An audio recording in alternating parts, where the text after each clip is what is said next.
Pois é, olha, a partir de agora é contagem contra o tempo, é definição. Senador, é possível que o presidente Michel Temer tome posse amanhã por volta de 15 horas? Olha, nós estamos na fase final do julgamento, já houve o libelo da defesa, o libelo da acusação, que são as manifestações derradeiras dos advogados de defesa e de acusação. Os parlamentares estão usando da tribuna, nós não sabemos ainda até que horas essa sessão vai terminar, mas em princípio tudo indica que a votação será amanhã pela manhã. E tudo indica ainda mais que o resultado será sim um afastamento definitivo da presidente da República e, portanto, pela Constituição, quem assume é o vice-presidente. Me parece que é uma cerimônia absolutamente rápida, objetiva, até porque o que nós temos de coisas para resolver e superar não são pouco. Então é uma coisa sem muita burocracia.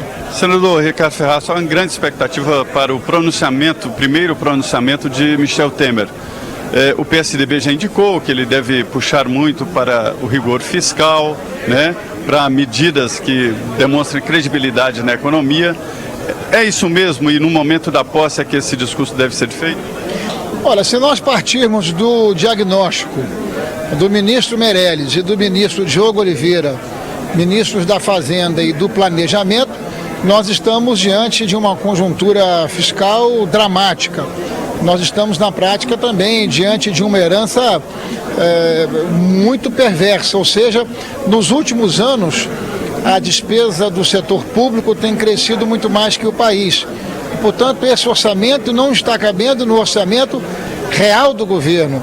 Então, vai ser necessário, de fato, medidas para que esses diques e essa contenção da despesa pública possa ser feita para que você tenha o equilíbrio das contas públicas e aí o governo possa, de fato, se justificar tendo capacidade de investimento. O governo que gasta, tudo aquilo que arrecada do choro e da lágrima e do trabalho do povo é um governo que não se justifica. Então, a indicação é de que o que tem que vir pela frente aí são medidas importantes na área de você conter a despesa, porque se você não contém despesa, o que você tem? Você tem a perspectiva ou de crescimento econômico ou de ampliação da carga tributária. Ampliar a carga tributária nós não podemos topar em hipótese alguma. E o crescimento econômico ele vai se dar, mas ainda em conta-gotas. Portanto, o governo vai ter que fazer importantes mudanças, importantes reformas, de modo que a gente possa conter o gasto público, porque ele está crescendo muito além daquilo que cresce as riquezas do país. Que vem, então, Michel Temer? Eu acho que os crimes cometidos pela presidente da República estão para lá de consumados. Ela atentou contra a lei fiscal, atentou contra a lei orçamentária, por isso mesmo mergulhou o nosso país numa crise muito profunda, com elevados reflexos sociais.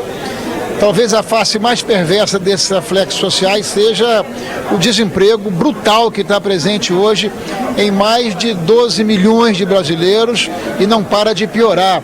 Há 16 semanas seguidas, o desemprego só faz crescer. E toda essa desorganização, na origem dela está exatamente o atentar contra as leis fiscais e orçamentárias do país. Ontem a presidente esteve aqui afastada e ela disse que respeita muito a lei de responsabilidade fiscal.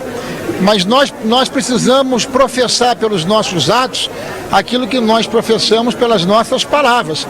Ela fala isso, mas na prática ninguém atentou, ninguém violou tanto como ela as leis fiscais e orçamentárias, portanto a Constituição Federal.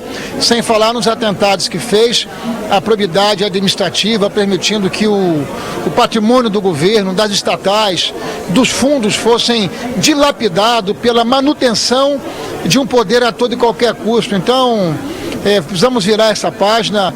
Não tem e não faz o menor sentido mantermos um presidente da República que cometeu esses crimes, potencializando a impunidade em nosso país. Que venha Michel Temer como presidente constitucional, mas diante de Michel Temer, de todos nós, muitos desafios. O presidente Michel Temer, ele vai precisar naturalmente se legitimar por atitudes firmes, atitudes que possam estar conectadas com a verdade e com a realidade.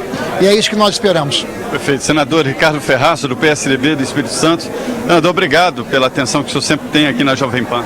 Eu que agradeço e parabenizo a Jovem Pan por estar online em tempo real, cobrindo de forma multimídia esses acontecimentos aqui no Senado, que seguramente jogam a definição do futuro do